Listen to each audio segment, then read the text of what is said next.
Thank you, Mr. Speaker. My question is to the Minister of Energy and Resources and asks, what phased milestones does he have, if any, to achieve his aspirational goal of 90% electricity generation from renewable sources by 2025, as stated in his draft energy strategy?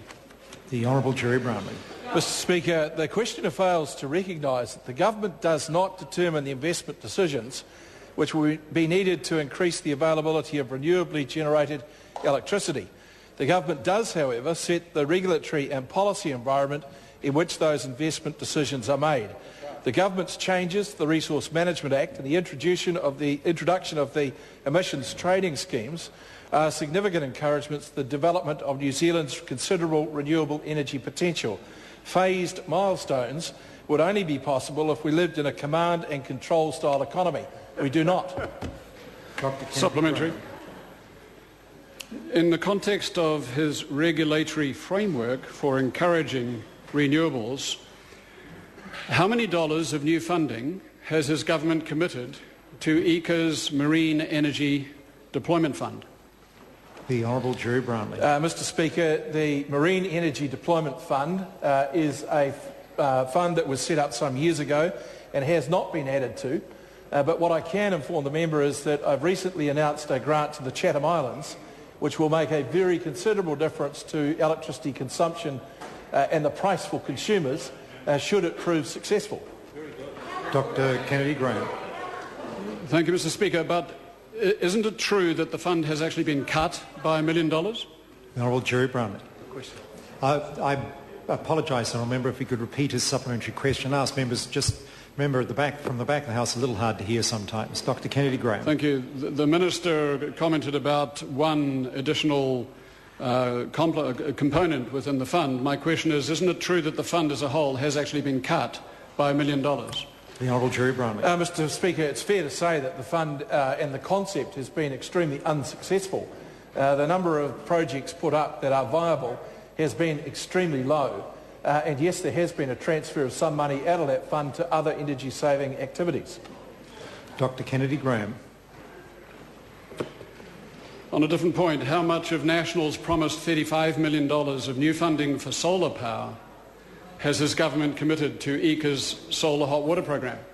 The Honourable Jerry Brownlee. Mr. Speaker, I don't recall that there was ever a dollar amount put on it, but what I can tell you is that the government has moved to continue the $1,000 subsidy for solar hot water heating. We've further introduced an opportunity for people to get a subsidy for heat pump heating as well. And we have also made sure that those grants are associated in a dollar amount measured against the energy efficiency that those appliances can achieve. Point of order. Point of order, Dr. Kennedy Graham. With due regard to that answer, which I appreciate, the question was simply how much, how many dollars has been committed? Does he have a figure? Well, Mr. Speaker, I'm happy to say that my recollection is, and I'll check it and correct it if necessary for the member, but it's in the vicinity of $8 million. Dr. Kennedy Graham. Supplementary. In that case, isn't it true that there actually is no new money for renewables, and that New Zealand is therefore no more likely to reach the 90% aspirational target within 15 years as it ever was? Honourable Jerry Brownlee. No, Mr. Speaker, I think that's quite wrong. If one were to look at the number of projects that are currently either consented, awaiting consent or appealing consent, the total megawatt capacity is some 5,300 megawatts. So on the books, ready to go. Of that, 80% is renewable-based generation of electricity. The Honourable Nanaia Mahuta.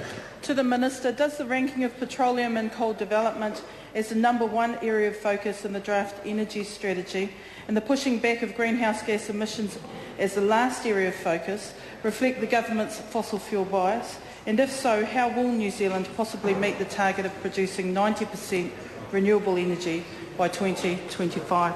The Honourable Jerry Brownlee. No. In fact, I can report that in the last year, 73% of electricity was generated from renewable sources. During the period of the Labor government, the use of thermal fuels tripled. So, no, we think we're on the right track. The Honourable Nanaia Mahuta. Does the Minister stand by his statement that the draft energy strategy was revised in order to meet the government's economic growth agenda? If so, does that explain why the draft energy strategy has been quoted to be light on detail, leaves a lot to be desired and has a scarcity of solid information, because there is no growth agenda? The Honourable Jerry Brown. Mr Speaker, I can't believe anyone who had actually read the document would be able to make that analysis, and I certainly haven't seen it. Question number 2.